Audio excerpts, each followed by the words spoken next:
こんにちは、ハリケーンフットボールです。今回の教材は、上田綺世のイプスウィッチタウンへの移籍に関する動画です。上田綺世はここ数日間で、イプスウィッチタウンが獲得に動いているという報道が増えてきています。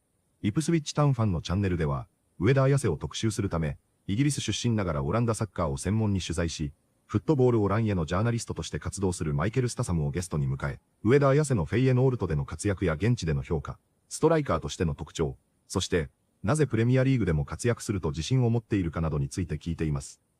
実際にどのように話しているのかチェックしてみましょ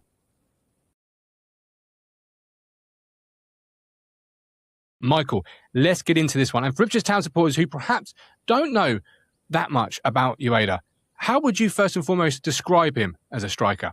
Yeah, I've enjoyed watching him for finals the past couple of seasons, especially last season. I have just realised I've got an Ajax top on. I was talking about an Ajax player a minute ago on a different show.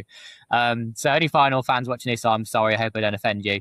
I've really liked seeing Ueda play because he is such an instinctive striker. The way that he can work himself into a brilliant position to score goals.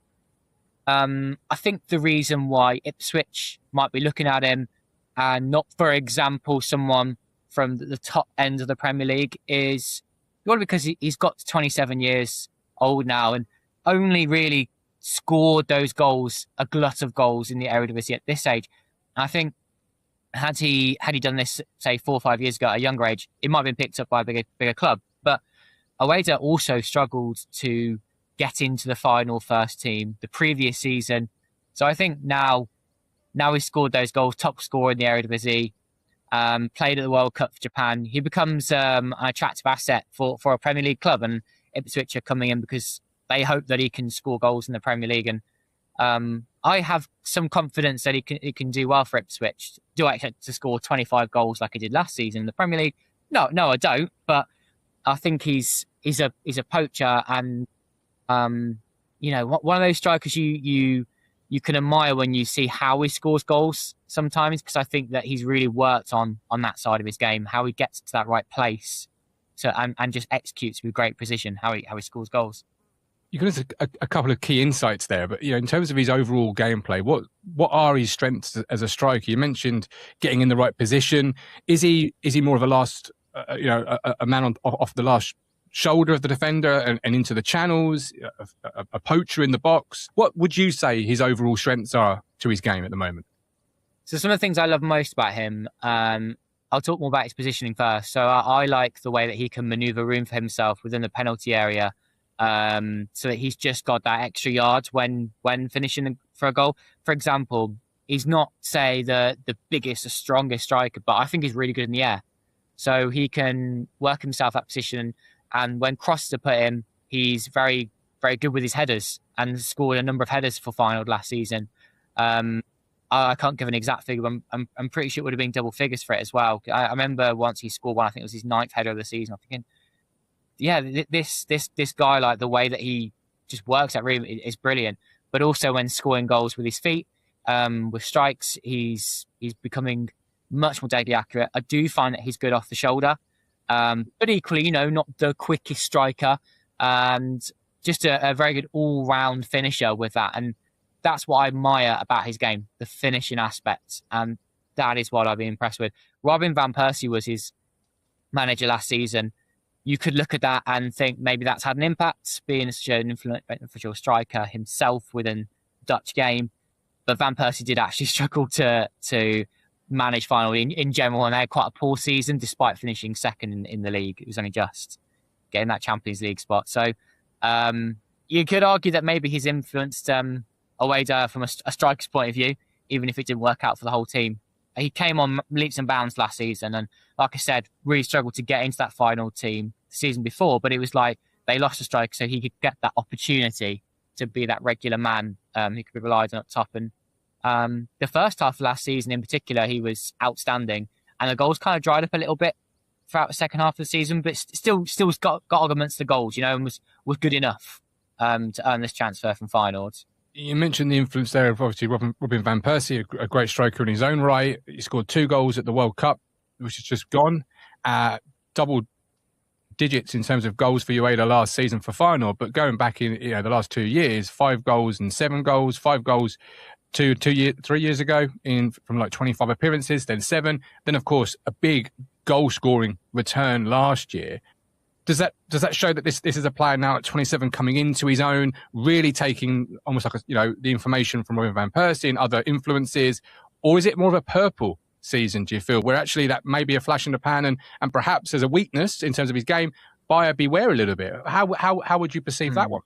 I think he could easily get double figures again in the Eredivisie if he stays. There is talk of him actually staying with Feyenoord, which would be a big coup for them.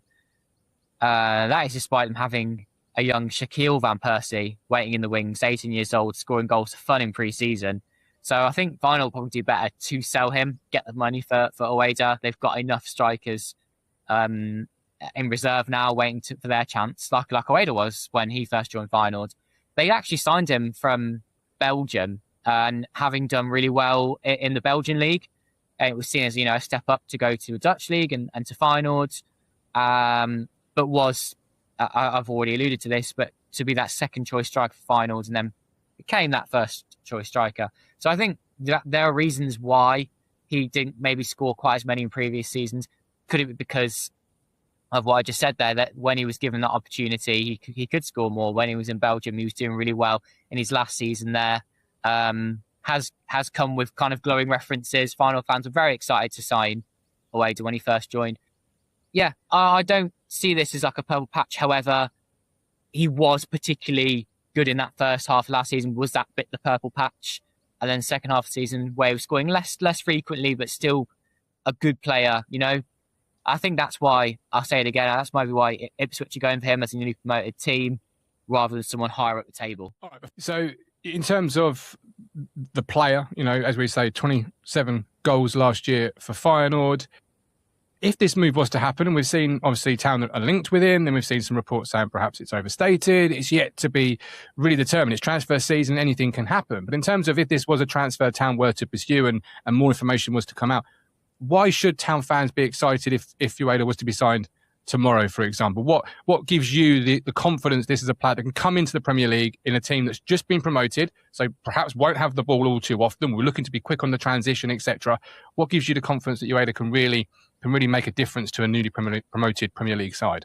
Because he has, first of all, been able to move from Japan to European football and done pretty well for himself.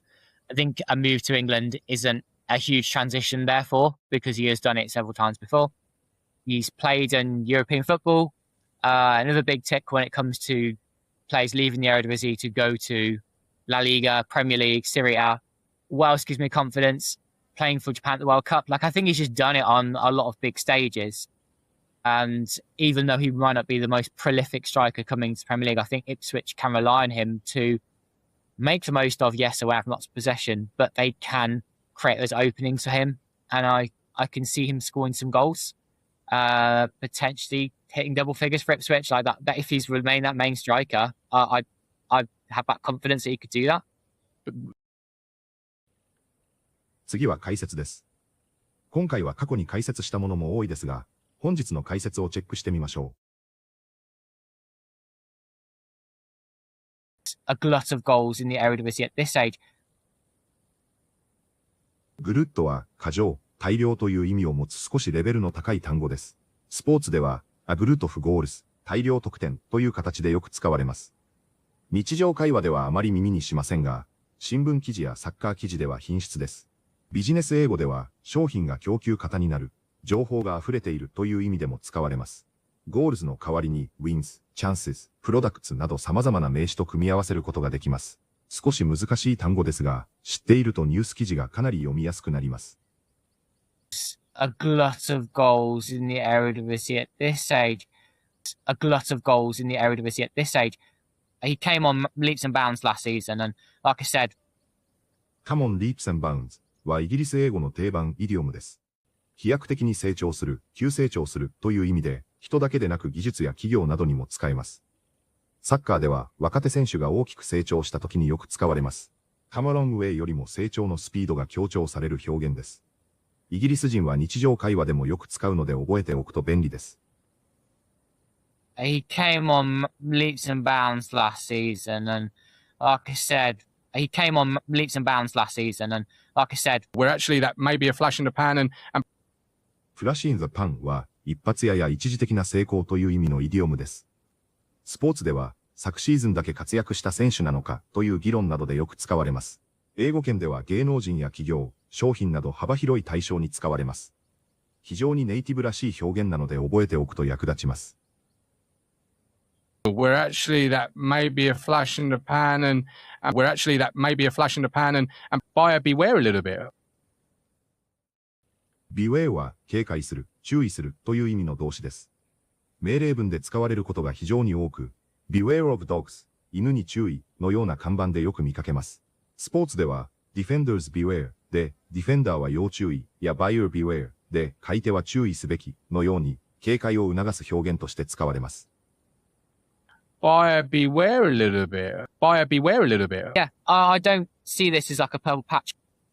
パープルパッチは、絶好調の期間を意味するイギリス英語の表現です。サッカーでは得点を量産しているストライカーや、勝ち続けているチームについてよく使われます。ただし、一時的な好調というニュアンスが含まれることもあります。スポーツ記事では非常によく見かけるので、覚えておくと海外メディアが読みやすくなります。Yeah, I don't see this as like a purple patch. Yeah, I don't see this as like a purple patch. いかがでしたか？プレミアリーグでプレーする選手は、昨シーズンの4人から倍増、あるいはそれ以上になりそうですが、トッテナムの高いクォータがレンタルされる可能性は低くないものの、直近でもトゥーアスタケヒロのクリスタルパレス加入がほぼ決定し、合計で9人となる様相です。さらにここに来て、上田綺世の報道が出始め、密かに消えた佐野光大のハルシティ移籍や、さらにハルシティが狙っているという匿名の日本人は、中村圭斗や小川幸輝、板倉光などの選手を推測している人もいますし、エバートンには、上田綺世を狙っていたという噂とともに、中村圭斗の名前も挙がったりなど、もしかするとまだあと数名の日本人プレミアリーガーが今年誕生しそうな記載しています。報道は噂レベルのものも多いので、振り回されているのはみんな同じだと思いますが、このようなより具体的な楽しみな報道についてまた追っていきたいと思います。本日もご視聴いただきありがとうございました。またすぐにお会いしましょう。